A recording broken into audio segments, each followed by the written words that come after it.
Good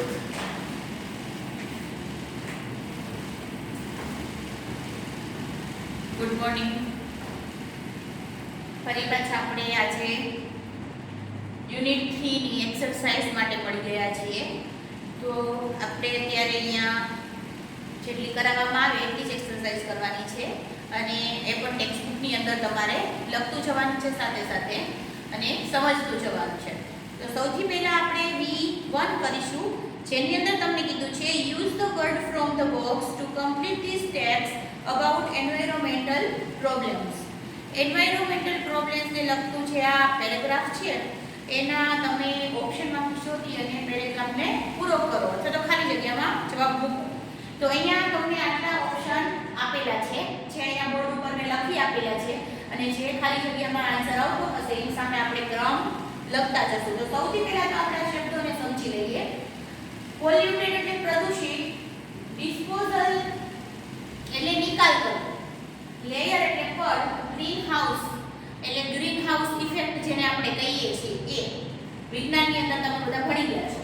environment એટલે પર્યાવરણ, resources એટલે સ્ત્રોત, ડિફોરેસ્ટેશન નો અર્થ થાય વન નાબૂદી, વનને આપણે સાવ નાબૂદ કરી દેવા, વન અથવા તો જંગલને કાપી નાખવા એ માટેનો શબ્દ છે.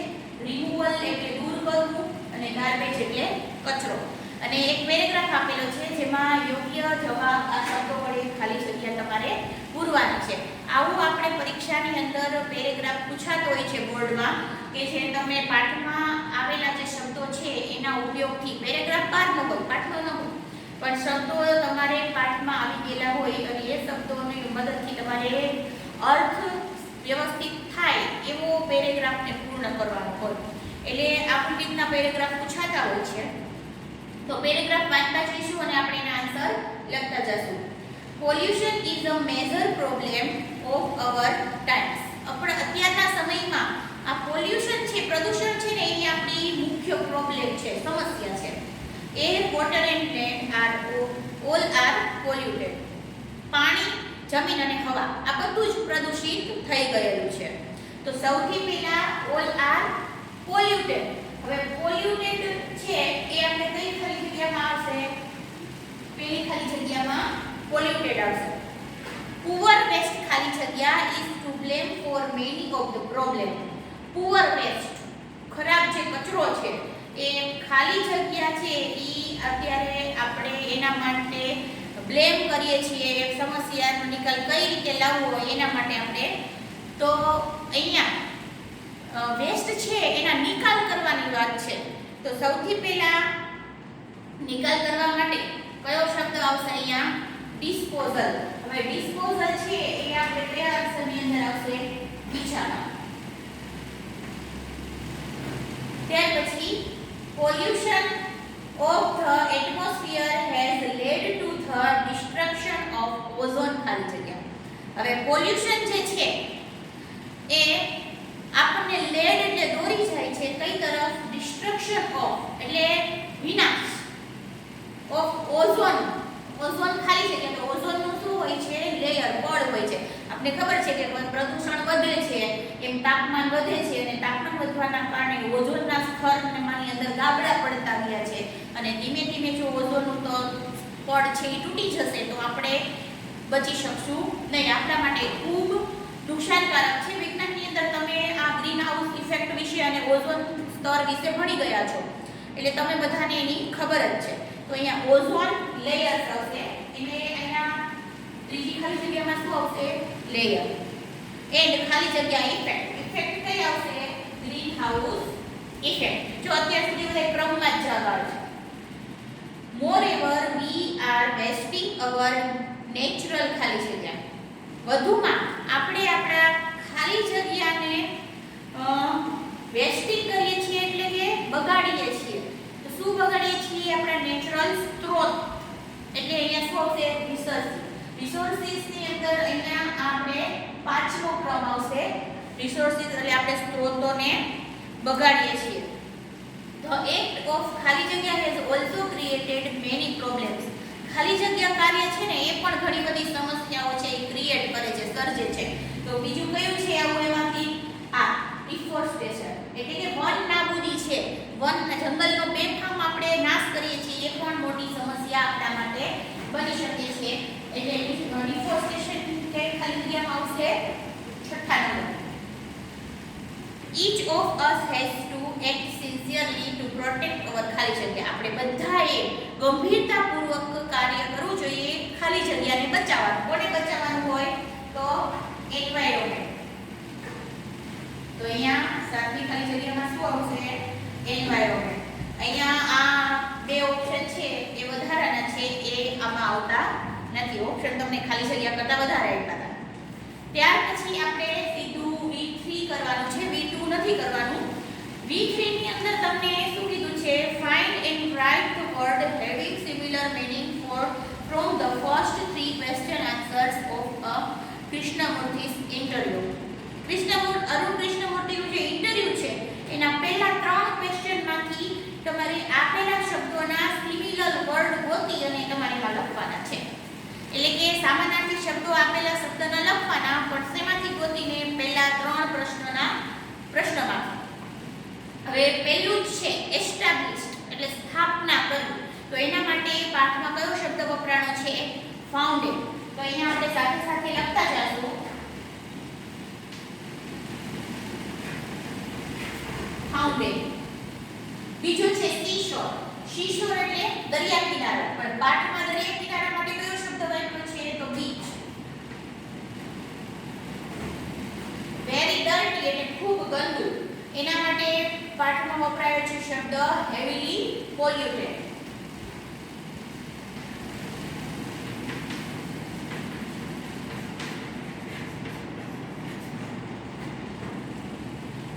Variant.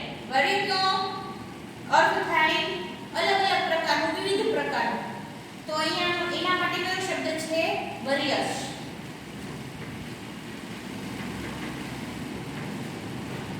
Keep on. Keep on એટલે ચાલુ રાખવું. તો કીપ ઓન માટે અહીંયા શબ્દ છે કન્ટિન્યુ. કન્ટિન્યુ. ફ્યુ એટલે થોડા. હવે અહીંયા થોડા માટે છે ને 2 પ્રકારના શબ્દો આવી શકે. એટલે સમ એટલે પણ થોડું કહેવાય, અને અહીંયા એક શબ્દ આપ્યો છે કપલ. એટલે એક કપલ એટલે પણ 2 જણા, 2 વ્યક્તિ. તો અહીંયા આ શબ્દ કહીએ એમાં નથી એક પેરેગ્રાફમાં, પણ આના 2 સિમિલર વર્ડ થઈ સમ અથવા તો કપલ. જો પેરેગ્રાફમાંથી જોતું હોય તો અહીંયા કપલ લખવું પડે. આસિસ્ટ. આસિસ્ટ એટલે જેને આપણે કહીએ ને મદદ કરવી કે મદદનીશ. તો અહીંયા સપોર્ટ, મદદ માટે.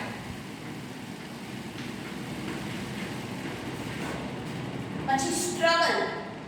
સ્ટ્રગલ એટલે કંઈક ગડમથલ, કંઈક મૂંઝવણ કે જેમાં 2 પ્રશ્નો વચ્ચે આપણે મૂંઝવાયેલા હોય એવું. તો એના માટે અહીંયા શું શબ્દ છે? ગડમથલ માટે કોન્ફ્લિક્ટ, એટલે મનોમન ચાલતો છે ઝઘડો.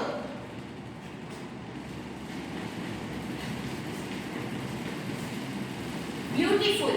બ્યુટીફુલ એટલે સુંદર. તો અહીંયા સુંદર માટે કયો શબ્દ વાપર્યો છે? લવલી.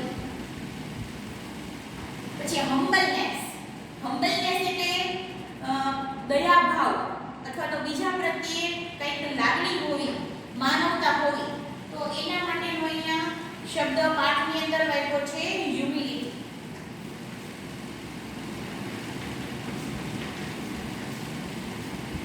તો આ હતા પાઠમાં વપરાયેલા આ શબ્દના સિમિલર વર્ડ. આ એક પ્રકારની ગ્લોસરી છે. ગ્લોસરીમાં પણ આ શબ્દો આપેલા હશે આમાંથી અમુક, પણ આ પણ ગ્લોસરી તરીકે પૂછાઈ શકે શબ્દોના અર્થ.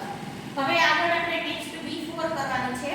V4 ની અંદર પણ એવું જ છે જેમ V1 ની અંદર આપણે એક પેરેગ્રાફ આપ્યો હતો અને આપણે પેરેગ્રાફને પૂરો કરવાનો હતો, એમ અહીંયા પણ ઓપ્શન આપી દીધા છે, પણ અહીંયા પેરેગ્રાફ નથી, અલગ અલગ સેન્ટેન્સ આપેલા છે.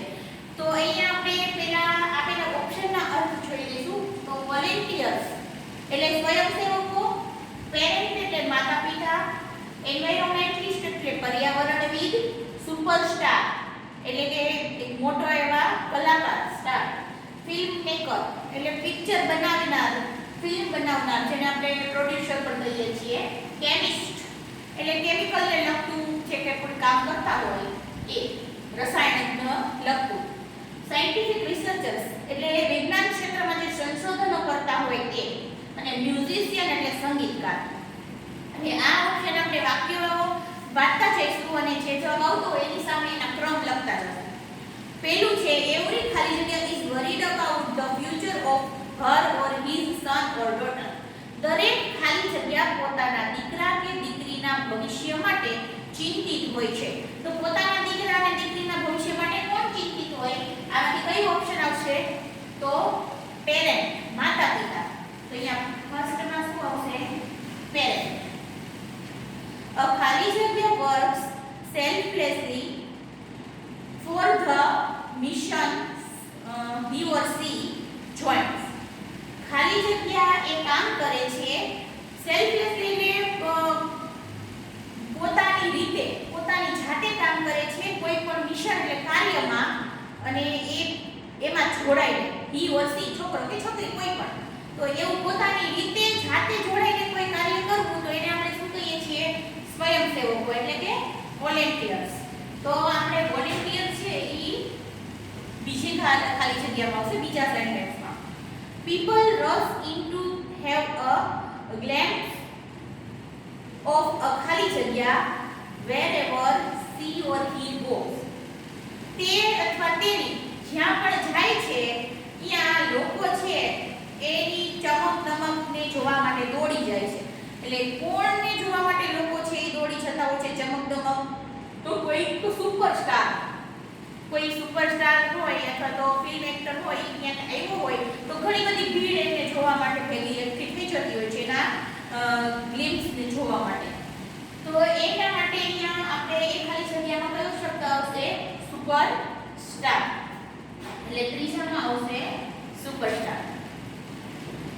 Jenny's father is concerned about the environment and does something for it. He is an ખાલી જગ્યા.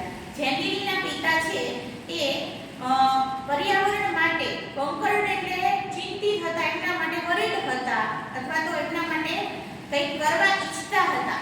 તો એ ખાલી જગ્યા કહેવાય. એને શું કહેવાય? એન્વાયરોમેન્ટલિસ્ટ. આપણે જે અરુણ છે એન્વાયરોમેન્ટલિસ્ટ કે જેને પર્યાવરણના રસ છે એના માટે કંઈક કરવા માંગે છે તો એના માટે કયો શબ્દ વપરાય છે? એન્વાયરોમેન્ટલિસ્ટ. Mr. Iyer is busy in his laboratory inventing something. Mr. Iyer છે એની લેબોરેટરીની અંદર બિઝી છે કંઈક શોધ કરવા માટે, કંઈક સંશોધન કરવા માટે. તો એ he is a ખાલી જગ્યા. એ કોણ હશે?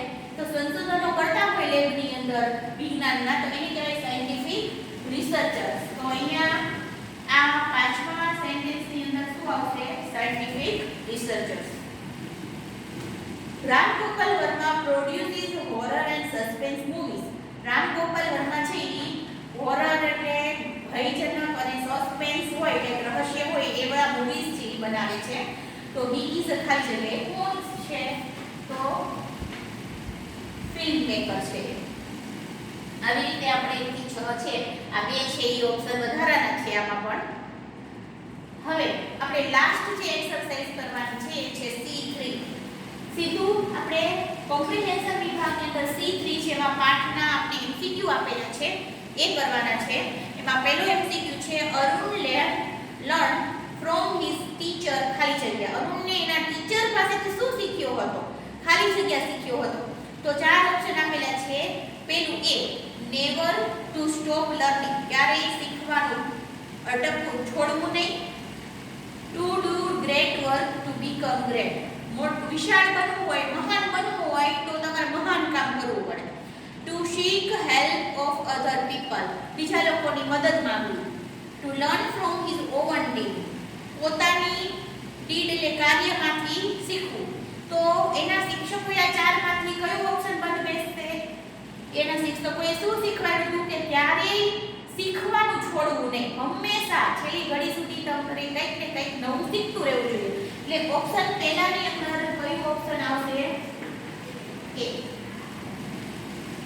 બીજું છે water is the basis of life means water basis of life છે એનો મીન્સ શું થાય છે, અર્થ શું થાય છે. એના 4 ઓપ્શન છે. પહેલું છે we find everything in water. આપણે બધું પાણીની અંદર જોઈ શકીએ છીએ. બીજું છે all living beings need water to grow and live. દરેક જીવને વિકાસ પામવા માટે અને જીવવા માટે પાણીની જરૂરિયાત છે. C birds and animals need water. પક્ષીઓ અને પ્રાણીઓને પાણીની જરૂર છે. અને D vegetation grows with the help of water. Vegetation છે, શાકભાજી છે, એ પાણીની મદદથી ઉગે છે અથવા તો મોટા થાય છે. તો આની અંદરથી આ જે વાક્ય છે એનો અર્થ થાય છે બી, કે દરેક જીવને પાણી વિકાસ પામવા માટે અને જીવન જીવવા માટે પાણીની જરૂરિયાત છે. એટલે બીજાની અંદર આવશે ઓપ્શન બી.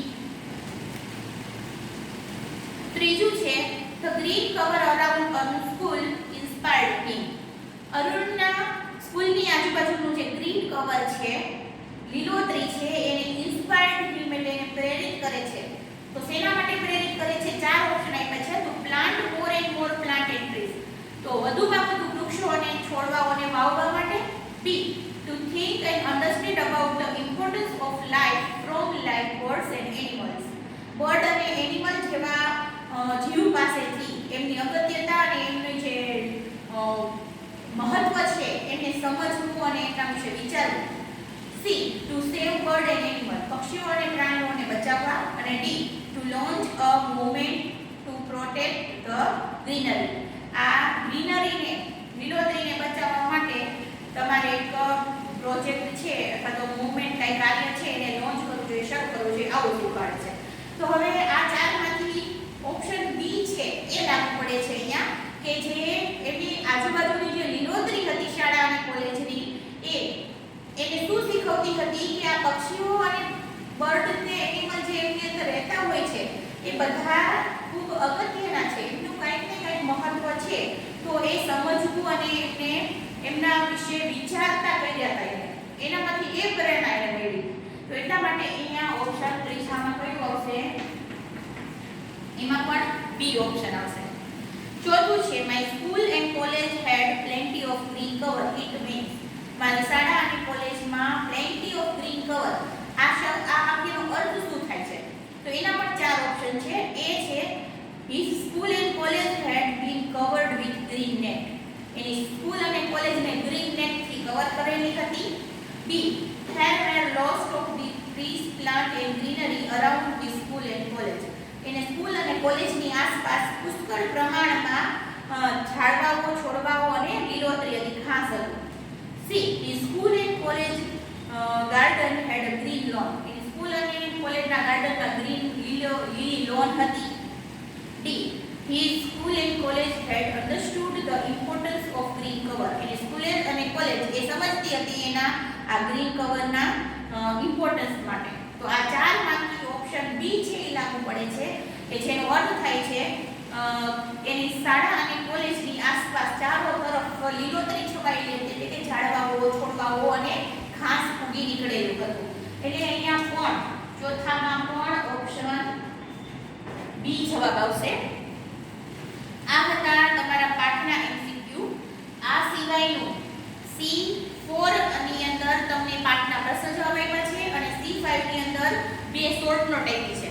તો તમારે આજના હોમવર્કમાં બાકી બુકની અંદર તમારે C4 અને C5 બંને લખવાનું છે. તો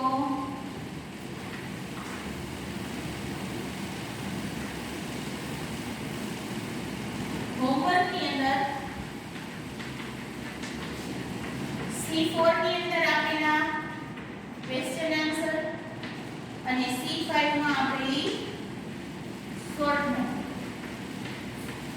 આ બંને તમારે ફેર બુકમાં, બાકી બુકમાં, આજના હોમવર્કમાં લખવાનું છે. એટલે અહીંયા આપણો એ લખાઈ જશે. એટલે તમારી બાકી બુકની અંદર 3 પાઠ અને 2 પોએમ એટલું કમ્પ્લીટ થઈ ગયેલું હશે.